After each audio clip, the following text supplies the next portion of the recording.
For feeding a resident, I would get the resident's dietary tray from the kitchen, and I want to check the dietary card to make sure it's for that resident, that the consistency of the liquids is correct, and that the consistency of the food is correct according to the diet card and what is ordered.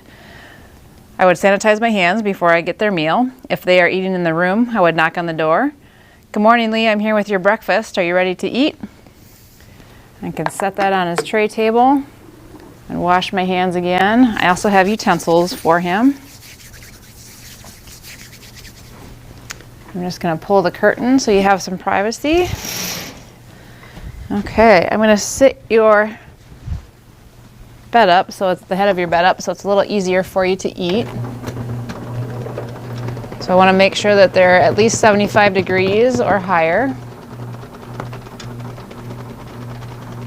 Is that comfortable for you? Okay. I'm going to put the tray table over his bed. You can raise the tray table up.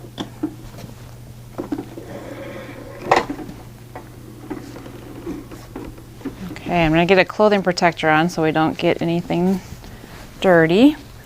So this morning we have some yogurt and toast and eggs, and then we have coffee and water. What would you like to start with? So I would take just about half of a spoonful of food and offer it to them. Give them some time to chew, and then offer some fluids in between. Give you your water. Is that okay? Okay, would you like some coffee? So I go through alternating the food, asking what they want, and if the person doesn't really respond or if they're nonverbal, you can always offer the food, leave it on their lip for each food to be sure that they just didn't want yogurt. Maybe they still want more eggs. So if they can't respond, keep trying with the other food until they've refused each type of food as well as the fluids. Okay. When he's done, I will take off the clothing protector. Put that in the linen bag.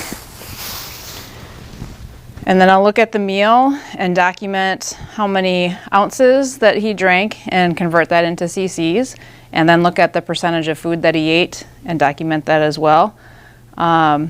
If he were feeding himself, we should sanitize his hands first, but if the resident is fully dependent and I'm doing all the feeding, I just need to make sure that my hands are clean.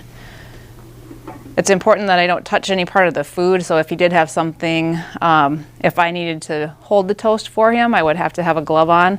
Otherwise, I could cut it, put it on the fork, and then give it to him on the fork, so I can't directly touch the food. Okay. It's a good idea to have residents sit upright for at least 30 minutes after the meal to make sure they digest and they don't have any aspiration concerns. So, are you comfortable, Lee? Okay. I'm going to make sure that your bed is lowered and it's locked. And you see that you have your call light here. Okay, I'm going to open up the curtain and I'll wash my hands. And then I'll take the tray back to the kitchen or wherever trays get returned and then make sure I document what he had in the meal.